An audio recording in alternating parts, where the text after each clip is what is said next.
platform like LinkedIn, where people actually look up to that platform to advance their careers and make sure that it acts like an online CV per se, right? So the information is pretty updated. That's why the targeting is also very specific to the professional or the B2B industry. And that's why you have a much better chance of reaching out to your target audience. So I think these are some of the reasons, why you should definitely look at getting into LinkedIn advertising today. Welcome, friends, to the Growth Genius, powered by Infidigit. My name is Kaushal Thakkar. I am the founder of Infidigit and your host for this show. Each week, I interview geniuses who have created phenomenal digital growth. We discuss the key techniques and share insights to help you learn and create your own growth story. With around 660 million users, LinkedIn is the largest online platform for professionals. Personally, I am on LinkedIn more than any other social platforms. It helps me connect with like-minded professionals. With around 60 million plus decision-making senior professionals on LinkedIn, this is the place you should be if you want to network with the who's who of the corporate world. And if you have to connect with these professionals at scale, LinkedIn advertising is the answer. Our topic for today is how Zycus delivered 7.4x ROI by precision targeting on LinkedIn. We have with us a growth genius from Zycus who would be sharing this case study and other LinkedIn insights with us. Ashish Agarwal works at the intersection of marketing, technology, data, and design. He is currently leading the digital marketing function at Zycus. His career journey has led him to work on B2B as well as B2C marketing projects with US, UK, Canada, India, and Australia based Fortune 500 brands as well as emerging startups. Ashish has also received the Top 100 Digital Marketing Leaders Award from the World Marketing Congress and CMO Asia 3 years in a row. Hi Ashish, thank you so much for being on the show. How are you doing today? Hi Kaushal, I'm doing great. Thanks for having me on the Growth Genius podcast today. I'm excited to be here today. Great. And Ashish, how are you doing in this COVID situation? Doing good, Kaushal. I think it's been a good 5 months now into the COVID situation. So pretty used to working from home now. So it seems good for now. Any plans to continue in the same mode or waiting just to get back into the office? Yeah, I wish. I mean, there was a possibility of getting back to the office at least for some days of the week, I would say. But I don't think that's going to happen anytime soon. So yeah, we'll just continue and hope the situation improves in a few months, maybe. Really? Okay, nice. So, Ashish, for the audience who do not know you, it would help if you could give a short introduction about yourself. Sure. So, yeah, I've been working for almost 13 years now. So, I've been associated closely with the tech and the digital marketing domain, I would say. So, currently working as head of digital marketing at Zycus and also like an external trainer, consultant, mentor in the digital marketing domain. Wonderful. Ashish, you also recently were on the World Congress mentioned you. Let us know more about that. Yeah, so I got a award for top 100 digital marketing leaders from the World Marketing Congress. I was actually fortunate to receive it 3 years in a row from them. So this they do it basis, looking at what kind of marketing campaigns that the person has run, etc. So it's an independent study done by this organization, and they kind of chose me for 3 years. So yeah, I'm grateful to receive that. Yeah. That's good. No nominations or anything needed, just selection from that side. Yeah, no nomination. I got a call directly from them, and that's how I ended up getting it. Yeah. Wonderful. And that's what makes you an influencer in the digital industry. Thanks for sharing that. Sure. Ashish, let's get into the topic and discuss more about LinkedIn per se. Sure. So let me start with this question and ask you, why should people opt for LinkedIn advertising? LinkedIn is a very unique platform today in the crowd of social media platforms that we have. First of all, it's more on the B2B side. So organizations looking to do marketing on the B2B side typically tend to select LinkedIn as a platform. And there are various reasons which I can talk about, on why you would want to select LinkedIn. The targeting itself on LinkedIn, due to the nature of the platform, right? It is very unique as compared to other platforms like, let's say, Facebook or Instagram. You have the ability to get into targeting by job titles, or you can target by job functions, or even by seniority. Right. So these are some things which typically you will not find on other platforms, or even if you find them, you will see that it does not work as well, because on Facebook not many people will be serious about updating their professional credentials, right? Vis-a-vis a platform like LinkedIn, where people actually look up to that platform to advance their careers and make sure that it acts like an online CV per se, right? So the information is pretty updated, and that's why the targeting is also very specific to the professional or the B2B industry, and that's why you have a much better chance of reaching out to your target audience, right? So I think these are some of the reasons why you should definitely look in getting into LinkedIn advertising today. True. And would you recommend LinkedIn for a specific kind of campaigns? There are a lot of different campaigns that you can actually run on LinkedIn. For example, you can run video campaigns, right? So video typically works very well. Or there's something called as ABM, running account based marketing campaigns, where you can actually upload a list of particular companies and then you can target specific job titles only in those companies. So you can become like as granular as you want to be or as broad as you want to be, right? And then, of course, I talked about targeting via job titles. I think that's a very powerful feature of LinkedIn, which other platforms do not have at the moment. So that is something definitely which should be looked at if you're getting into LinkedIn advertising. Got it.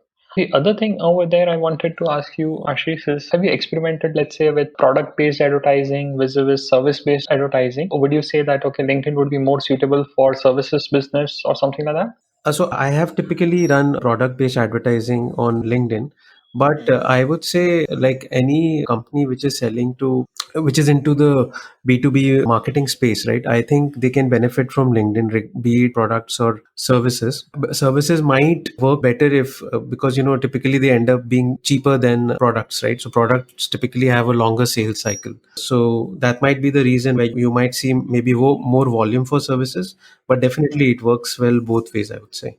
Or products as well. Yes. And you mentioned about the B2B space. What about the B2C? Would you completely say no for those campaigns?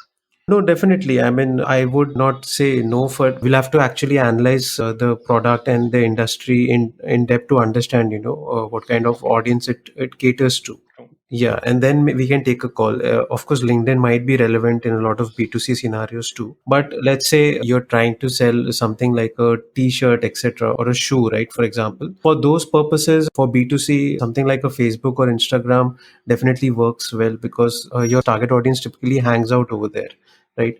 No, nobody looks to LinkedIn to buy a t-shirt or a shoe today. So you have to be cognizant of that fact and maybe take into account, whether your target audience is looking at LinkedIn for that kind of information, and then maybe then you can take that call, whether you want to do that.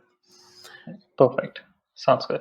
For the people who are interested in doing LinkedIn campaigns, how do you recommend they start promoting themselves on LinkedIn, especially in terms of advertising? If you're just starting out with LinkedIn, I think what you should start off by is, if you already are having a website, etc., you should get into remarketing campaigns, right? Because I've seen them to be, maybe the volume will not be as much, but since you're going after an audience which already has a touch point with your brand, you will see conversions and it will generally be a good experience. And even let's say you're doing email marketing, right? So I've seen LinkedIn being a very good complement to email marketing because it is more indirect form of marketing compared to email, which is like more direct, right? So in the scenarios it works very well. And then apart from remarketing, I would suggest video campaigns, because LinkedIn today has the ability for you to retarget people who have seen your videos. Okay. So you can follow up your video campaigns with a remarketing campaign. I think that's a very powerful feature on LinkedIn. So you can do that. And then of course the job title based targeting, or if it's a specific requirement, then you can also go for account based marketing campaigns. So I think this is the way that you can kind of shape up your approach to LinkedIn advertising. Okay. And when you say account based targeting, it would be how do you break that thing up? What would be an account over here? Account is essentially a company. I'll give a simple example. Let's say you're trying to go after different industry segments, right, as your clients. So you can target, let's say, 2,000 or 3,000 in specific companies in that particular industry, and you can put in your job titles. It's a very industry focused campaign that you've created with specific companies and specific job titles. And you can then come up with assets or ads that you're targeting to these people, which are talking specifically about this industry and maybe your product, right? So it becomes extremely relevant, and this way you can custom tailor your campaign to your audience. So this is something that can be done on LinkedIn. Nice. That helps. So usually it would be a video campaign or an image creative campaign, which could be initiated first when the company does not has the remarketing data. And once they have it, they can start with the remarketing campaign. That's what would be the major takeaway for me here. Yes, definitely. Yeah. Okay. And any specific metrics which you recommend that people should be looking out for, especially when they're advertising on LinkedIn? It depends maybe on, the marketing objective that you're running for. For example, if you're running a video branding campaign, then you will look at video views or how many people looked at 25% of the video, 50% of the video. So you can track all that in terms of video campaigns. If you're running a lead gen campaign, then obviously you will be taking a look at leads. So what has been the cost per lead? Right, what has been my CTRs? So all the typical metrics, I would say, that you'll be looking at. But yeah, I mean, mostly if you're in a B2B marketing setup, then you will also have a CRM and a marketing automation platform. So once you get leads from LinkedIn, then they will qualify and then go as MQLs or marketing qualified leads into your CRM. Then you can maybe track things like, how many marketing qualified leads I'm getting, what are my cost per marketing qualified leads. Maybe, evaluate or narrow them down further into sales qualified leads. Then you can look at those kind of metrics.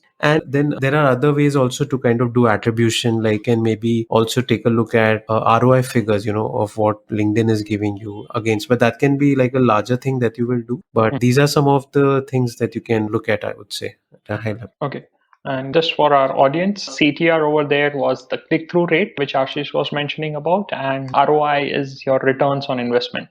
So, specifically on the return on investment, that's an interesting piece because that's one of the metric which I seldom see some people do miss out. Right. What would be the usual return on investment that a person who's just starting with the LinkedIn ads, maybe after spending a particular amount, should see? Starting off, it will be difficult to. So that's why I was suggesting a remarketing campaign to start out with, so that you see some sort of an immediate ROI, right? So I think starting off, even if you spend something, chances would be that you would make a loss, when you start off with LinkedIn, because of course there is a lot of learnings to be made, a lot of experiments to be done before you actually figure out, what actually works, and then you can start spending more on things that work, or figure out what kind of content is resonating with your audience, and then you can actually ramp it up and see those kind of exponential rises in your ROI, right?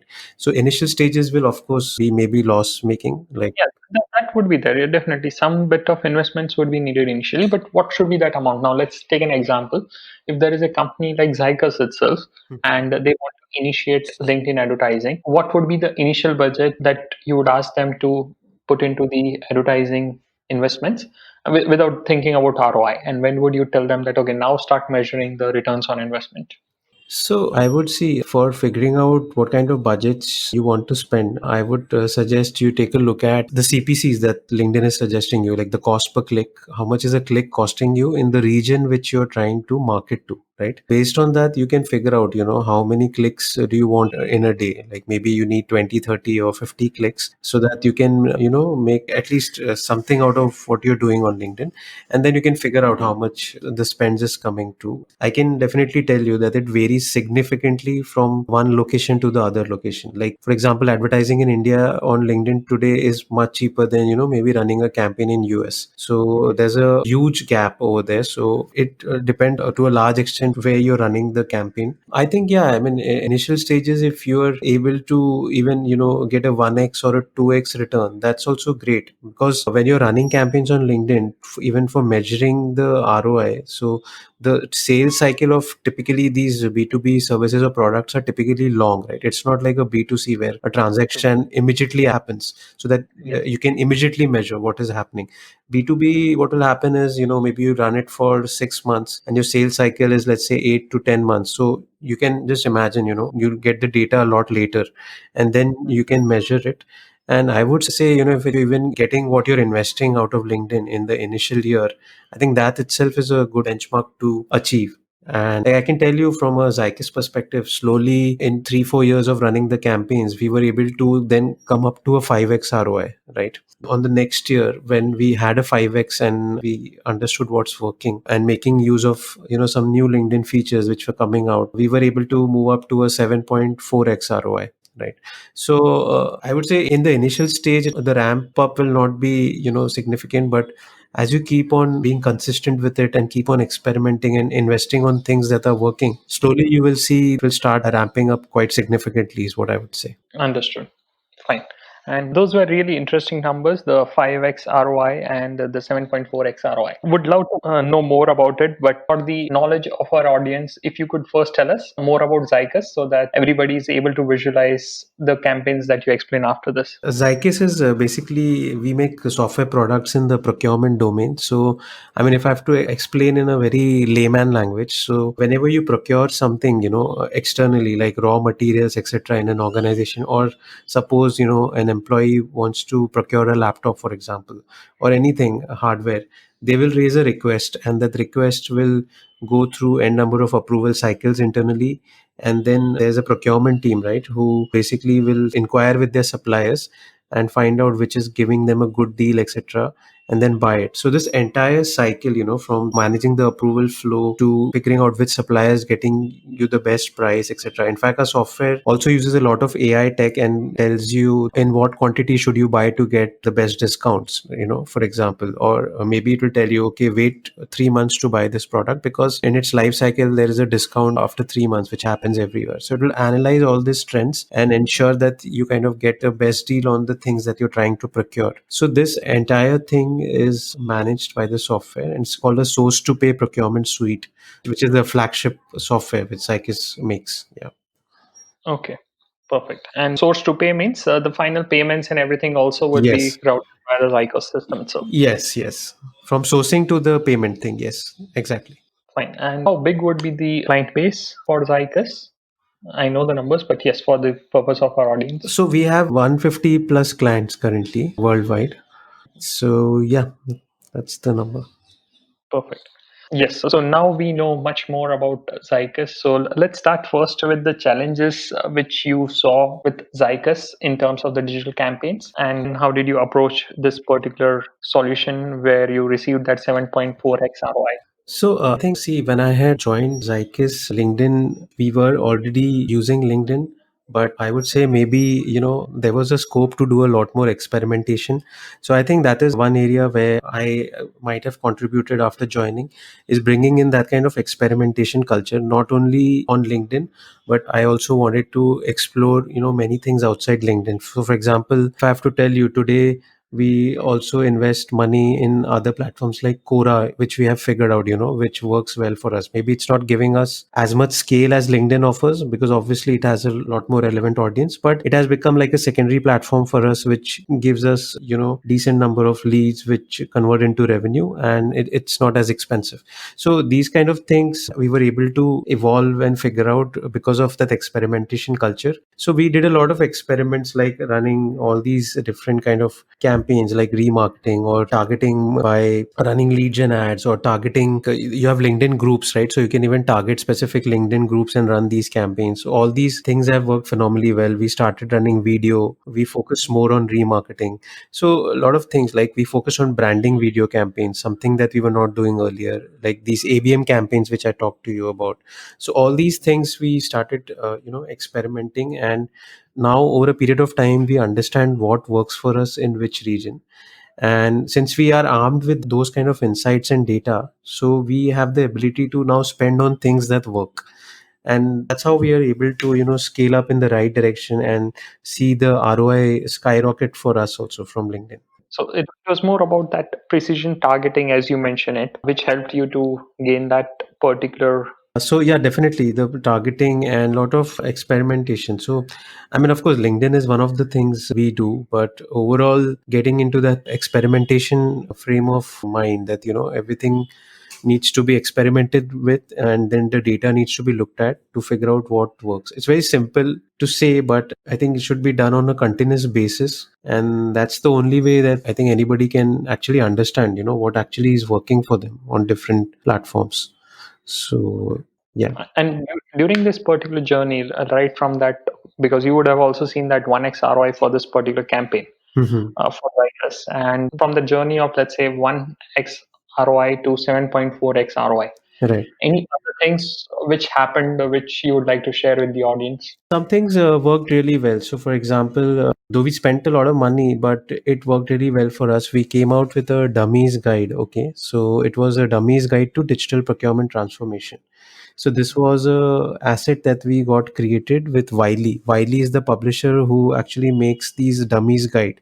So any company can invest with them and come up with these kind of guides. Though it's a little expensive, but once we had the asset and we started promoting it on LinkedIn, we started seeing record number of leads and people, because it's a highly valuable asset, for anybody looking to, and being a dummies guide, it also adds that third party credibility, right? So I would suggest, like, if you want to see more success on LinkedIn, Mm-hmm. it is important to come up with a lot of thought leadership content too, which can be used in your ads, etc., which is very relevant to your industry. Now this should be both in-house content that you're making, which is really cutting edge and it is seen as extremely valuable in the industry.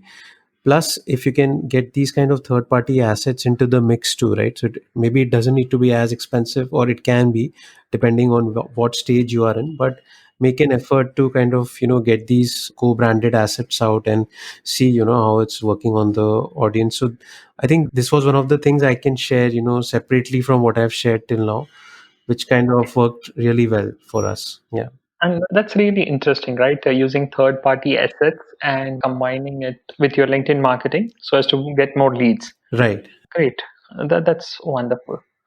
And outside the practice which you already mentioned, are there any other best practices which you would recommend for the digital marketers who are doing their promotion campaign on LinkedIn? From a best practice standpoint, I would say keep a continuous tab on the data, definitely. I mean, that is important. CTRs I have seen, they typically tend to be more than 1.5%, for ads which really perform well. So maybe you can keep a tab on that. If it's giving you a CTR more than 1 or 1.5%, so it's doing pretty well. So that you can take that as a benchmark, is what I would say on LinkedIn. And other best practices, I mean, you just need to be consistent in your ads, the creatives that you put out. If they look professional, nicely edited, so these things go a long way because you're reaching out to a professional audience, right? So it cannot be very shabby. So it definitely makes sense to have a professional designer on board you with all this. That's definitely there. Yeah. I think you pretty much covered many of those factors. Yes, creative being the most important factor, which is a big role. In fact, I've seen a huge difference when the creatives were good and the creatives were not that great. There was a huge difference in all the metrics. Yeah, I mean, I think it immediately forms a perception in the mind of the person also seeing it. So if something shabby, then it mostly won't work. Got that. Perfect. And that's good enough information on that particular topic. Ashish, we would like to know more about yourself. So, who do you follow on the industry, or it could be any books or anything? In the industry, like I follow Avinash Kaushik, so he works in Google. He writes a lot on analytics. I mean, I think he's been one of the major contributor to Google Analytics. So I think I've learned a lot from his content over the years. Then I've also followed Brian Dean, if you have heard of him, from Backlink Co. And I follow Rand Fishkin from Moz, Neil Patel definitely. So he's also been a good inspiration overall. So I think these are some of the prominent people I would say I follow in the industry. In terms of reading, I tend to read a lot. I mean, I think a couple of hours a day might be going into reading because I need to keep myself updated. So definitely, like if I subscribe to a lot of blogs, like Search Engine Land being maybe my go-to blog for daily kind of updates in the search world. That can be like a daily blog that I follow, and then a number of things like Think with Google, etc., from which I get emails, which I look at regularly throughout the day. So yeah. That's wonderful. So, Ashish, you have really grown well since the last few years, right from engineering profile at TCS to the current role where you are heading digital marketing and strategy for Zycus. What are the factors that make you remain so growth focused? So yeah, Kaushal, as you mentioned, I was fortunate. I worked in the tech industry. I worked with TCS for 3 years, so did a lot of coding. And then after my MBA in marketing, like digital marketing was evolving, and I worked in this field. So it was a perfect combination of tech and marketing. So I am very passionate about both of them. So I really love working in this field. So I think if you're really passionate about the work that you do, it goes a long way. That's definitely there. And another thing which I would say, like maybe when I was in my early 20s, and the typical thing at that point of time was, maybe you should work 4 to 5 years in an organization and then move on to your next opportunity. If you're jumping jobs, that's always been the thing. So I, for example, after my initial stints, I ended up working in a lot of different environments. For example, I worked in an agency which catered to mostly Fortune 500 clients, not in the Indian market. Then I worked in an Indian agency working with startups and mid-level companies in India. So I saw an entirely different way to approach digital. Then I worked in Condé Nast, which is a publisher, right? So I saw how digital marketing works in the case of a publishing or a media company. Right now, I'm working in an in-house marketing team in a B2B marketing setup. So I get exposed to the entire marketing tech stack, etc. So I think one of the keys that has been helpful for me to understand this from various different angles has also been my different levels of exposure that I have subjected myself to over the years intentionally to kind of get these kind of diverse experiences, which makes you a very versatile professional in your field, right? And it also opens up a door to a lot of opportunities for you too. So I think that landscape, which was prevalent when maybe I was in my early 20s, I think it's time to kind of relook at that. And now I would definitely suggest for people to, work till they feel that there is some kind of growth happening in their career. And when they feel, they can feel free to, kind of move on to better opportunities, and make sure that you expose yourself to diverse environments so that you remain more versatile. I think these have been some of the key things which have helped me overall in my career. Great. That sounds good. And Ashish, what would be the suggestion to your younger self if you could time travel specifically to the day when you graduated out from Mumbai University and completed your computer engineering? I think maybe I would tell myself that, focus more on building your own network, professional Mhm. network. Okay. Because I think at the start of my career, I was so focused on learning and doing a good work that I think some of these things got missed out early in my career, the importance of which I learned later on in my career, right? Mhm. So your network is extremely important, and there are, I think, a lot of opportunities to you at whatever stages of your career you are at to kind of grow it. So it is definitely something which I would tell my younger self Mhm. to build. And one more thing, if I have to say, maybe be more grateful, for whatever you have achieved so far, instead of just, of course, everybody's ambitious today, but maybe it also makes sense to be grateful that, how far you have come, right? And then take on the next challenge, which is there in front of you. So, yeah. Very true. And that's something which I would also resonate very well with, the attitude of gratitude. It always works. Yeah. Ashish, we'll move into the speeded round and I'll request you to keep the answers max to a few words. Yes. Any specific quote that you live by? So I like be yourself. That's a quote which I think is highly applicable in today's time. Yeah. Good. And if not digital, what would you be doing? I would either be into software development, or I would be into music. So I'm also an amateur guitarist. So then I would be doing that otherwise. Yeah. Great. Any daily habit that has been a game changer for you? I used to work out earlier, but since this lockdown started, I have been working out for the last 5 months, and I've seen the changes. I think it's a game changer. And another thing which I do daily is I listen to a lot of music. So that's also something which I feel helps me overall. Yeah. Great. So when you said that, I understand that you started working out. Yeah. Oh, people stopped and you started working out. That's good during the lockdown. Yeah. I mean, I ordered actually a set of dumbbells, etc., and I made it a very regular and consistent thing. So I can see the benefits, of doing it consistently over a long term, I would say. Inspiring. That's inspiring. Yeah. Any one thing which you would like to correct in your life?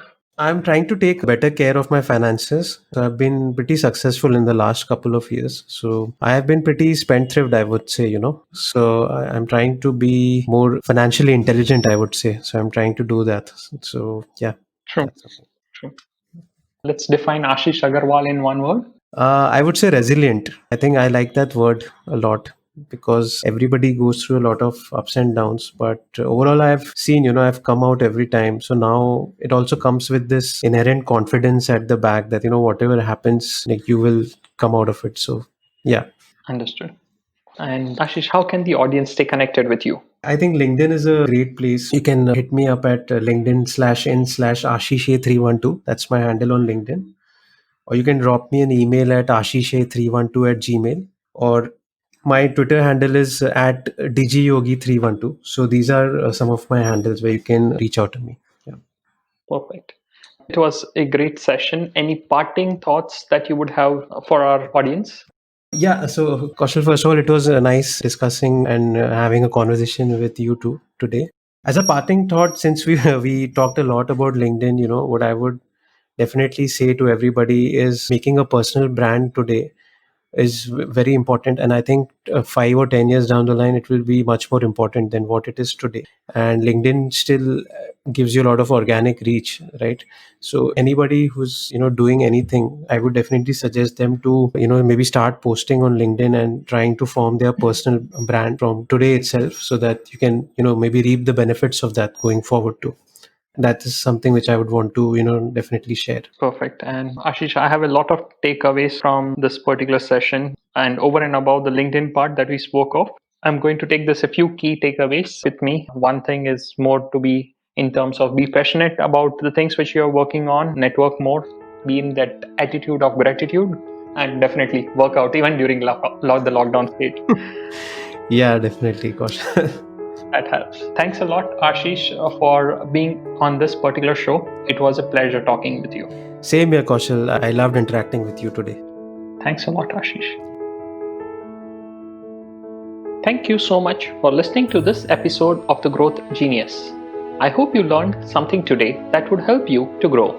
If you did, please share this episode with your friends and family. If you're listening to this on the Infidigit website, I would request you to use the podcast app on iPhone or download Google Podcast or Spotify on your Android phone. Subscribing to this podcast will ensure that you get the episodes regularly on your phone. The podcast icons near the audio streaming widget on the Infidigit website should help you to navigate to the show on your podcast app. Also, if you haven't yet, please subscribe to the Growth Genius Show wherever you are listening to this podcast. Thank you so much for listening. Now go out there and create growth